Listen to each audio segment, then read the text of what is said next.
Hello students, welcome to vision WBCS. Vision WBCS এ তোমাদের সকলকে স্বাগত। তো আমরা upcoming West Bengal civil service 2022 কে টার্গেট করে প্রস্তুতি নিচ্ছি। প্রতিদিন সকাল 8টার সময় আমরা গুরুত্বপূর্ণ 25টা করে একদম অ্যাডভান্স লেভেলের এমসিকিউ প্র্যাকটিস করছি, যেগুলো কিন্তু ডব্লিউবিসিএস 2022 এর জন্য কিন্তু খুবই গুরুত্বপূর্ণ হতে চলেছে। তো এই সমস্ত প্রশ্ন উত্তর শুধুমাত্র ডব্লিউবিসিএস নয়, তোমাদের জন্য ওয়েস্ট বেঙ্গল পাবলিক সার্ভিস কমিশনের অন্যান্য এক্সাম, এসএসসি এবং আপকামিং রেলের জন্য কিন্তু গুরুত্বপূর্ণ। আমাদের টার্গেট রয়েছে 3000টা এমসিকিউ প্র্যাকটিস করার পরীক্ষার আগে। তো প্রতিদিন আমি সুশোভন সামন্ত তোমাদের জন্য জেনারেল স্টাডিজের এই গুরুত্বপূর্ণ ক্লাসগুলো নিয়ে হাজির হচ্ছি। আজকে আমরা সেট নাম্বার 12 করব। বিগত 11টা সেট যারা ফলো করনি তারা কিন্তু অবশ্যই ফলো করবে। প্রতিদিন 25টা করে কিন্তু একদমই গুরুত্বপূর্ণ এমসিকিউ আমরা করছি, যেখানে কিন্তু 2022 যেটা নেক্সট ডব্লিউবিসিএস খুব শীঘ্রই কিন্তু নোটিফিকেশন আসতে চলেছে, সেই রকমটাই খবর পাওয়া গেছে। তো প্রতিদিন এগুলো ফলো করবে। চ্যানেলে নতুন হয়ে থাকলে চ্যানেলটিকে এখনই সাবস্ক্রাইব করো এবং আমাদের টেলিগ্রাম গ্রুপে জয়েন হয়ে যাও ক্লাসের পিডিএফগুলো পাওয়ার জন্য। তো দেখো আজকের প্রশ্নের প্রথম প্রশ্নটা কি রয়েছে সেটের, which greek king of Bactria invaded India about 190 BC. অর্থাৎ নিচের কোন গ্রিক ব্যাকটেরিয়ান রাজা 190 খ্রিস্টপূর্বাব্দে আমাদের ভারতবর্ষ আক্রমণ করেছিলেন?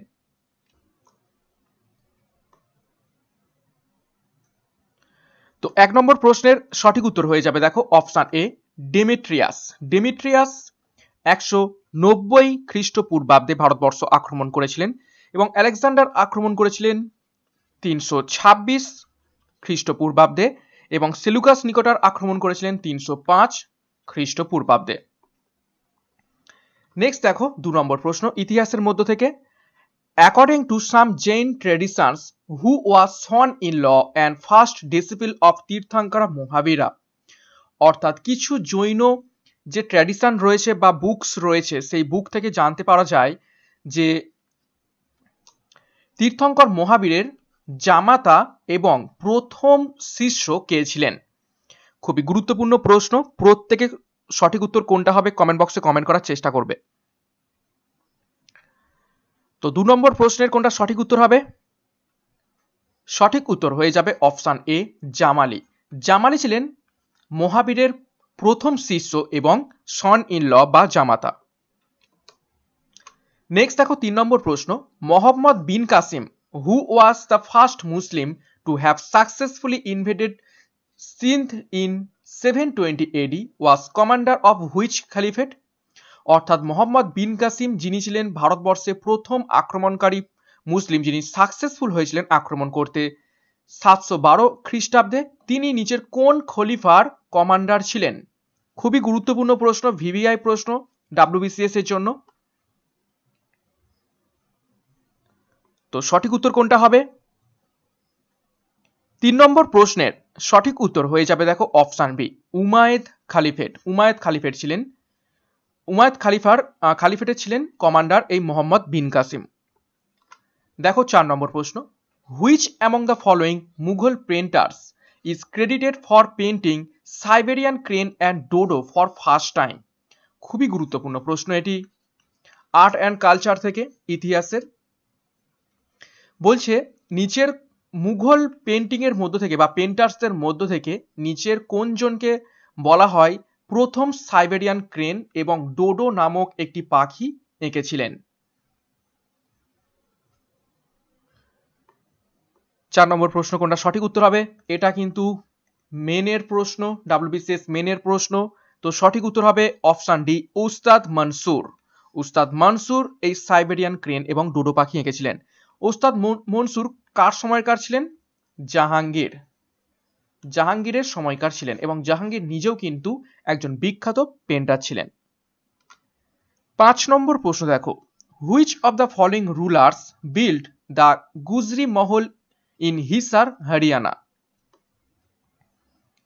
অর্থাৎ নিচের কোন সম্রাট হরিয়ানাতে গুজরি মহল বানিয়েছিলেন? হরিয়ানার হিসার শহরে গুজরি মহলটা বানিয়েছিলেন নিচের কোন সম্রাট? তো 5 নম্বর প্রশ্ন সঠিক উত্তর হয়ে যাবে অপশন বি ফিরোজ শাহ তুগলক। ফিরোজ শাহ তুগলক এটি বানিয়েছিলেন তার রানী, ফর হিজ কুইন। কার জন্য? রানী গুজরি। নেক্সট 6 নম্বর প্রশ্ন দেখো, the king of Vijayanagara empire Krishnadevaraya issued which type of coins.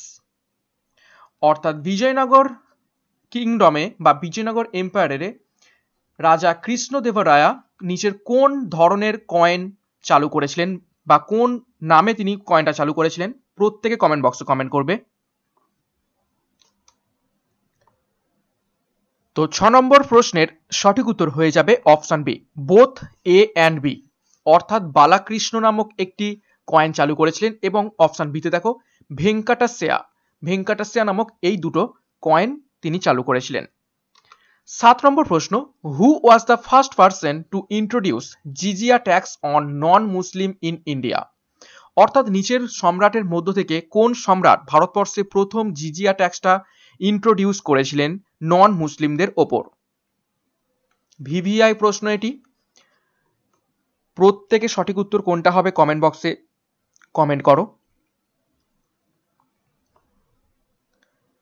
তো 7 নম্বর প্রশ্নের সঠিক উত্তর কি হবে? সঠিক উত্তর হবে অপশন এ, মোহাম্মদ বিন কাসিম এটি করেছিলেন 712 এডিতে। 8 নম্বর প্রশ্ন, who was the first Turk to invade India.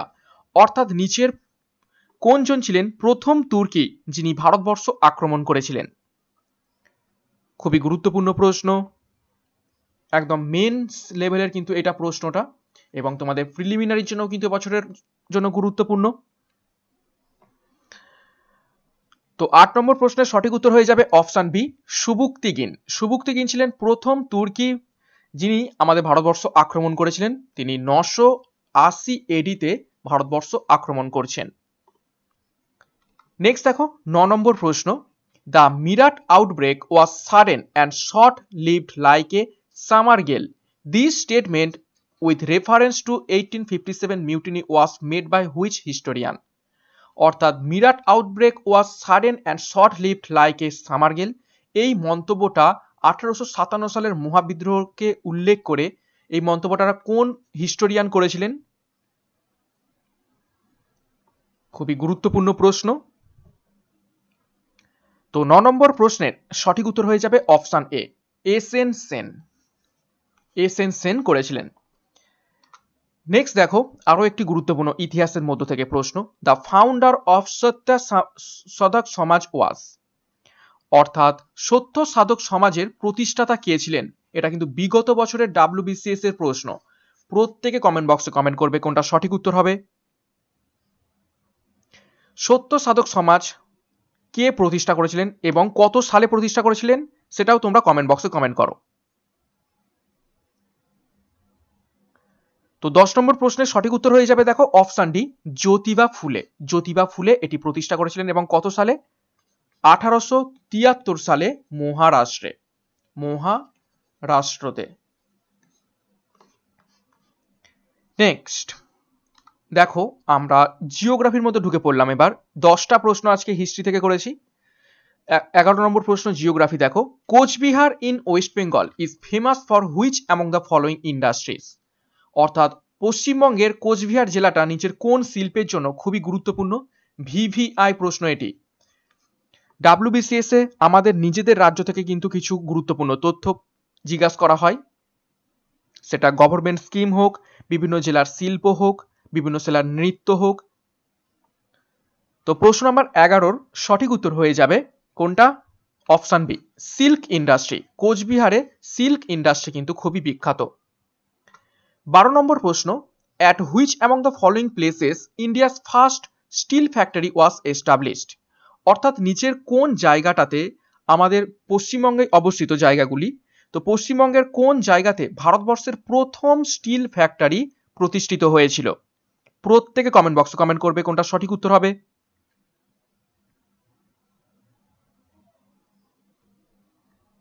তো 12 নম্বর প্রশ্নের সঠিক উত্তর হয়ে যাবে অপশন সি, বার্নপুর। বার্নপুরে ইন্ডিয়ার প্রথম স্টিল ফ্যাক্টরি তৈরি হয়েছিল 1870 সালে। নেক্সট 13 নম্বর প্রশ্ন, Aranmula kannadi is a GI protected tag of Kerala, it is dash. অর্থাৎ আরানমুলা কান্নাডি একটি জিআই প্রোটেক্টেড কেরালার একটি ট্যাগ, যেটি নিচের কোনটি? এই আরানমুলা কান্নাডি আসলে কি?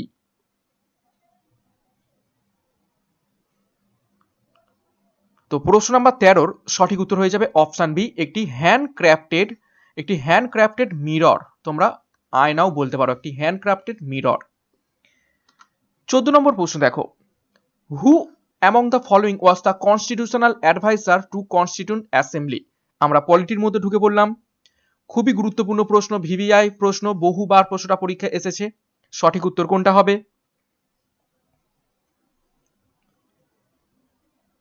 কনস্টিটিউশন অ্যাডভাইজার কে ছিলেন? তো সঠিক উত্তর হয়ে যাবে অপশন বি, বি.এন. রাও। ফুল ফর্ম কি? বেনেগাল নারসিং রাও।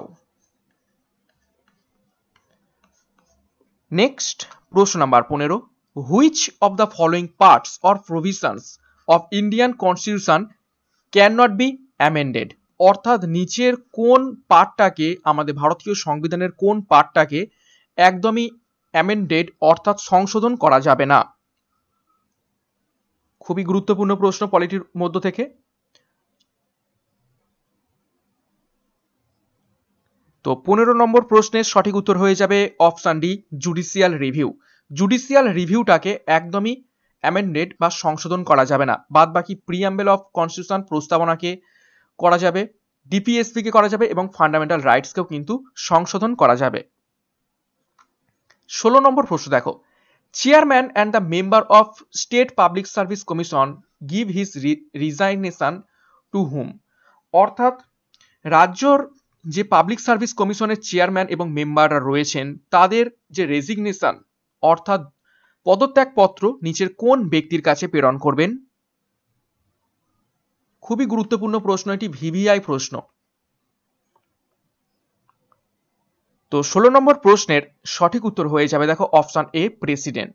দেখো অ্যাপয়েন্টেড বাই এই স্টেট পাবলিক সার্ভিস কমিশনের চেয়ারম্যান এবং মেম্বাররা অ্যাপয়েন্টেড হয়ে থাকে, অর্থাৎ appointed by governor, but resignation সেটা কিন্তু হয়ে যাবে প্রেসিডেন্ট। ওকে, সেই জন্য কিন্তু এটা খুবই খুবই গুরুত্বপূর্ণ। নেক্সট দেখো 17 নম্বর প্রশ্ন, open market operation is a part of? ইকোনমিক্সের মধ্যে ঢুকে পড়েছি। ওপেন মার্কেট অপারেশন নিচের কোনটির একটি অংশ? এই প্রশ্নটা কিন্তু বিগত সেটেও করা হয়েছে, প্রত্যেকে কমেন্ট বক্সে কমেন্ট করবে। তো 17 নম্বর প্রশ্নের সঠিক উত্তর হয়ে যাবে option A, credit policy. Open market operation হলো ক্রেডিট পলিসির একটি অংশ। 18 নম্বর প্রশ্ন, the second 5-year plan laid more stress upon? অর্থাৎ দ্বিতীয় পঞ্চবার্ষিকী পরিকল্পনাটা নিচের কোন ক্ষেত্রের ওপর সব থেকে বেশি জোর দেওয়া হয়েছিল?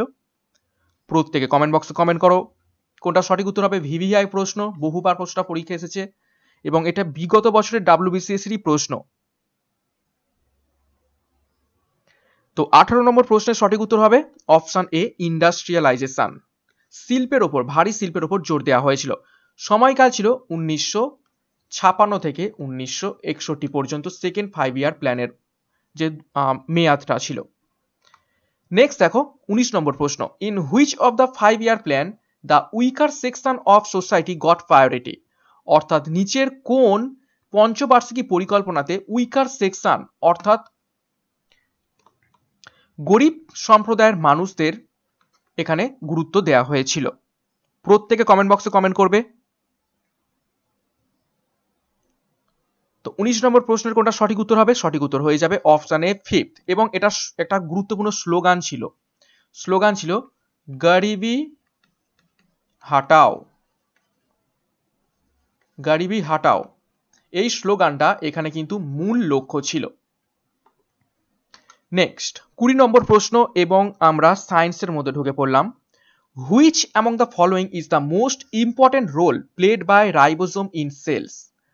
অর্থাৎ নিচের কোন কাজটি রাইবোজোমের খুবই গুরুত্বপূর্ণ কাজ একটি কোষের মধ্যে? কোষের মধ্যে রাইবোসোমের সবথেকে গুরুত্বপূর্ণ কাজ কোনটি? তো 20 নম্বর প্রশ্নের সঠিক উত্তর হয়ে যাবে option C, synthesis of proteins. প্রোটিনকে সংশ্লেষণ করা হলো রাইবোসোমের গুরুত্বপূর্ণ কাজ কোষের মধ্যে।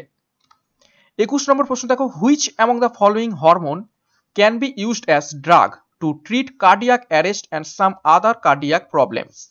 অর্থাৎ নিচের কোন হরমোনটাকে কার্ডিয়াক অ্যারেস্ট অর্থাৎ হার্ট অ্যাটাকের সময় এবং অন্যান্য হৃদ সমস্যার ক্ষেত্রে ঔষধ হিসাবে ব্যবহার করা হয়ে থাকে?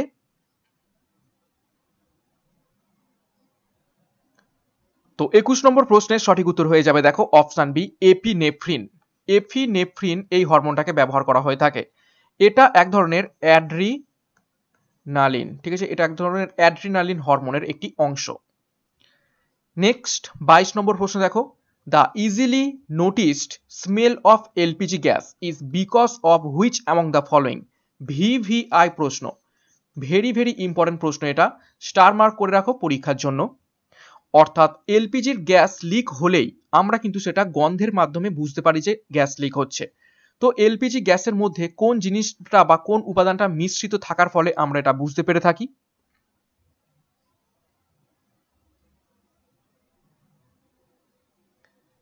তো প্রশ্ন নাম্বার 22 এর সঠিক উত্তর হয়ে যাবে অপশন ডি,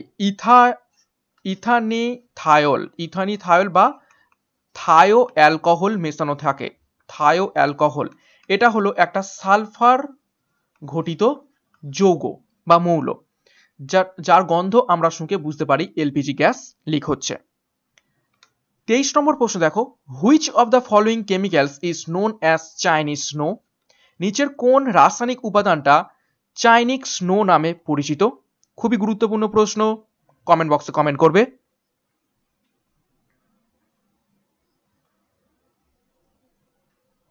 তো 23 নম্বর প্রশ্নের সঠিক উত্তর হবে অপশন বি, পটাশিয়াম নাইট্রেট। ওকে, তো দেখো পটাশিয়াম নাইট্রেটের সংকেত কি? KNO3। 24 নম্বর প্রশ্ন, হুইচ অফ দিস স্পিসিস আর আইসো ইলেকট্রনিক। অর্থাৎ নিচের দেখো সব পেয়ার করে দেওয়া রয়েছে, দুটো দুটো করে অপশন। তো নিচের কোন অপশনটা সঠিক হবে? আইসো ইলেকট্রনিক, অর্থাৎ নিচের কোন দুটো মৌলের ইলেকট্রন সংখ্যা সমান? খুবই গুরুত্বপূর্ণ প্রশ্ন এটি। তো 24 নম্বর প্রশ্নের সঠিক উত্তর হয়ে যাবে অপশন ডি, সোডিয়াম প্লাস এবং ফ্লুরিন মাইনাস। দেখো নর্মাল ক্ষেত্রে সোডিয়ামে ইলেকট্রন থাকে 11টা। তো একটা ইলেকট্রন যদি বেরিয়ে যায় অর্থাৎ তৈরি হবে কি? Sodium plus. তো এখানে কটা ইলেকট্রন হয়ে গেল? এখানে হয়ে গেল 10টা। তারপর দেখো ফ্লুরিন, নর্মালি ফ্লুরিনে থাকে 9টা ইলেকট্রন। তো এখানে একটা ইলেকট্রন যোগ হলে হবে F মাইনাস। তো এখানে দেখো 10টা ইলেকট্রন, তো দেখো 10টা এবং এখানেও 10টা, তো হয়ে গেল আইসো ইলেকট্রনিক। ওকে, নেক্সট এবং আজকের ক্লাসের শেষ প্রশ্ন, 25টা করে প্রশ্ন থাকে প্রতিটা সেটে। দেখো, which of this catalyst is generally used in the hydrogenation of vegetable oils. অর্থাৎ ভেজিটেবল অয়েলের হাইড্রোজেনেশন প্রক্রিয়াতে আমরা নিচের কোন মৌলটাকে ক্যাটালিস্ট হিসাবে ব্যবহার করে থাকি, বা কোন ধাতুটাকে আমরা ক্যাটালিস্ট হিসেবে ব্যবহার করে থাকি? বনস্পতি ঘি তৈরিতে হাইড্রোজেনেশন প্রক্রিয়ায় আমরা নিচের কোন মৌলটিকে ব্যবহার করে থাকি? তো 25 নম্বর প্রশ্নের সঠিক উত্তর হয়ে যাবে দেখো অপশন সি, নিকেল। এবং যে কারণে এই বনস্পতি ঘি বেশি পরিমাণে খাওয়া কিন্তু আমাদের শরীরের পক্ষে ক্ষতিকর, কেননা এই নিকেলটা এই বনস্পতি ঘির মধ্যে থেকে যায়, অনুঘটক যেহেতু। ওকে, তো আজকের ক্লাসের মাধ্যমে আমরা গুরুত্বপূর্ণ কিন্তু 25টা প্রশ্ন উত্তর করলাম, একদম হিস্ট্রি, জিওগ্রাফি, পলিটি, ইকোনমিক্স এবং সায়েন্সের ওপর থেকে। তো ক্লাসটা শেষ করার আগে একটি গুরুত্বপূর্ণ ঘোষণা, ভিশন WBCS এর পক্ষ থেকে WBCS কে টার্গেট করে একদম প্রতিটা subject wise Indian economy, Indian ancient and medieval India, modern history, polity, geography, English এবং জেনারেল সায়েন্সের উপর কিন্তু ইবুক লঞ্চ করেছে। যারা নতুন WBCS এর প্রিপারেশন নিচ্ছ 2022 কে টার্গেট করে, তারা কিন্তু এই ইবুকগুলো অবশ্যই পারচেস করবে। নিচে ডেসক্রিপশন বক্সে দেওয়া রয়েছে সমস্ত কিছু লিঙ্ক। এখানে 1500, 1000, 2000, 3000টা প্রশ্ন দেওয়া রয়েছে এবং শুধুমাত্র এমসিকিউ নয়, এমসিকিউ প্লাস কিন্তু এক্সপ্লেনেটরি নোট রয়েছে এবং বিগত বছরের কিন্তু প্রিভিয়াস ইয়ার্সের প্রশ্ন কিন্তু প্রতিটা ইবুকে দেওয়া রয়েছে। যা তোমাদের কিন্তু খুবই খুবই হেল্প করবে। ওকে, তো আজকের ক্লাসটা কেমন লেগেছে অবশ্যই একটা লাইক এবং কমেন্ট করে তোমরা জানাবে এবং বন্ধুদের সাথে কিন্তু প্রচুর পরিমাণে শেয়ার করবে। চ্যানেলে নতুন হয়ে থাকলে এখনই চ্যানেলটিকে সাবস্ক্রাইব করো যারা WBCS এর প্রিপারেশন নিচ্ছ, এবং পাশের বেল আইকনটা কিন্তু প্রেস করে রাখো এবং আমাদের টেলিগ্রাম গ্রুপে যুক্ত হয়ে যাও ক্লাসের PDF গুলো পাওয়ার জন্য। তো আজকের মতো ক্লাসটা এখানেই শেষ করলাম। Thank you.